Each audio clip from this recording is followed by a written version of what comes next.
Today, we're going to be talking about Gacha World, and well, later down the line, I'll talk about Lunime related games as well.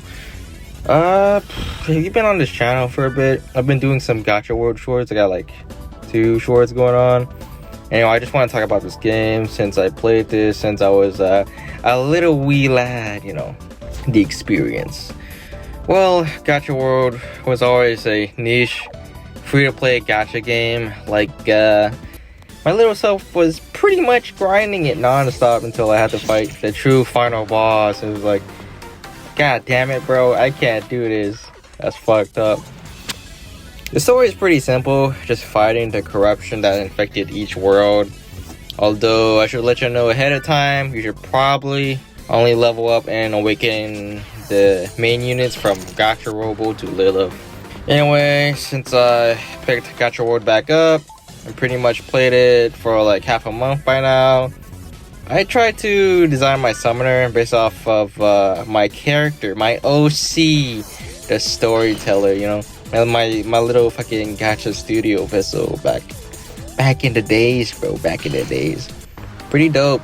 Although someday I'll use these characters again, real. I've been playing this game for a while and it's just not sufficient to use like a full 3-star team, since they really can't fight in the higher levels of the XP farm, unfortunately. The grind is pretty tedious, from like Season 1 XP to Season 2 XP to Arena 3. Honestly, I've been running like a full dodge with crit chance as the secondary for stats.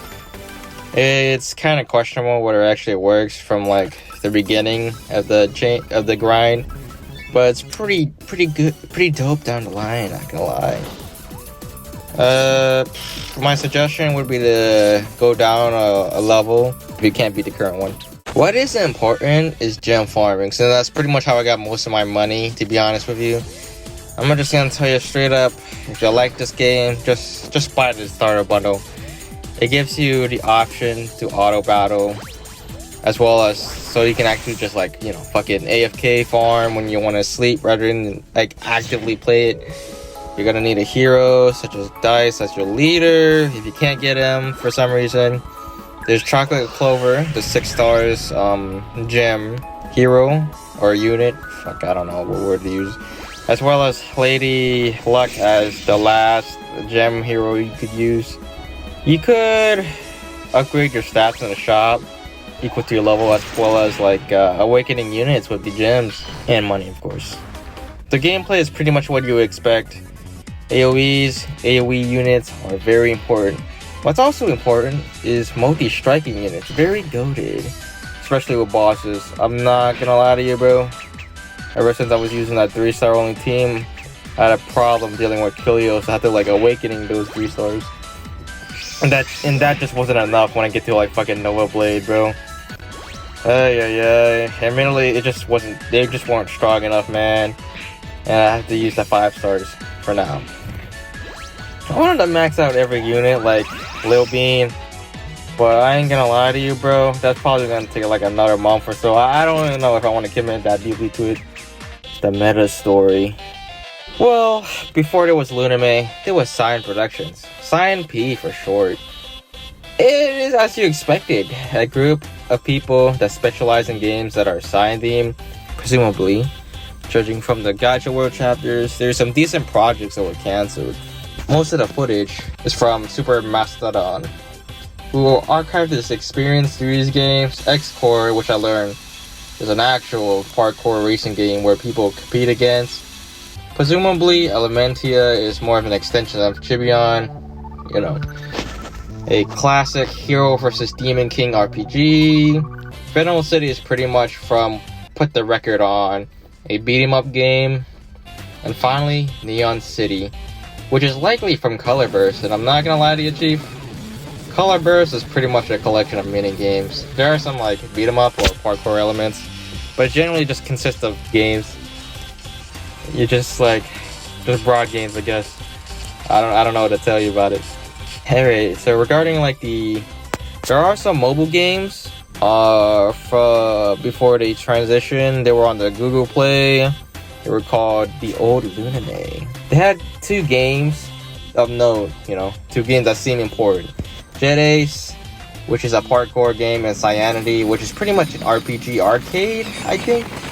I'm not gonna lie, there's a lot of things I want to learn about Cyan Productions. Pretty sure they were making like an animated series called Cyanthia, where that fucking mummy Cyanthia came from, which is likely connected to either Color Burst or Cyanity. Oh well.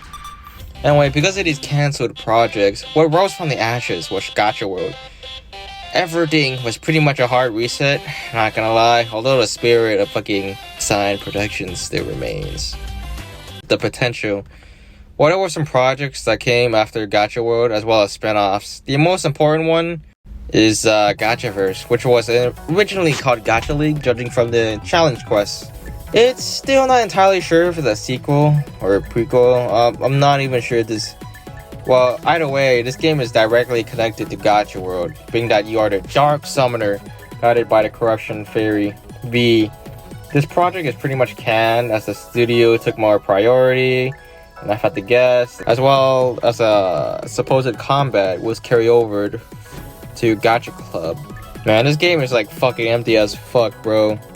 If you spent money on this game, I just feel bad for you. But I appreciate your service for like updating the articles regarding these units on the wiki, of course. Gacha Resort, literally just a fan service game, not gonna lie. More grindier, more tedious, not even on the Apple Store lol. There really ain't much to say about this game. This game has like the shadow of corruption, I guess. I don't even know if it's like canon to the main story or not. I guess what I do appreciate about this game, that it still has some of the older RPG elements that still remain from Gacha World. But instead of being like the only one being targeted, it's your unit's problem to deal with. Oh well. Finally, Gacha Memories, written by the goated Top G Lander Blazer. Dude, I love this dude. He literally written like a single book. I don't know about the other one, which is like a love story, but these books, along with this visual novel game, pretty much exist in a different canon from Gachaverse, probably. I don't know about, it being like a different canon or not, but like, there are some elements from Gacha Memories that are in Gachaverse, such as Soul, the creator killer, and the main focus in Gacha Memories. Pandora, the teased chaotic daughter at the end of Gacha Memories, and she also exists in Gachaverse, so as well as Aqua, the unmovable mother, who apparently is the mother of Pandora, judging from Pandora's story. Gacha Memories is pretty much a finished project, with Gacha Memories 2 coming out soon, probably, hopefully. Nowadays is pretty much fucking Gacha Life and or Gacha Club. I suppose I always like making characters out of the chibi, despite how limiting it is in comparison to like, actually drawing. I mean, the clubs does how at least make it a design.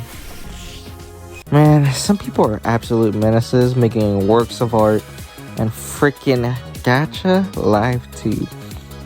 I still miss the integral part, which was the RPG and story that captivated me.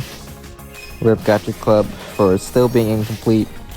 I don't know if Gacha Life has lore, but I'm pretty sure it's just a friendship game. Whereas that's my viewpoint as a fucking Gen 2 Lunime enthusiast. Real. Truth be told, I kind of want to make a fan comic, so I'll get there when I get there. Real. Alright, that's the video. How do we help out anyway? Well, during practice, you three will get new balls.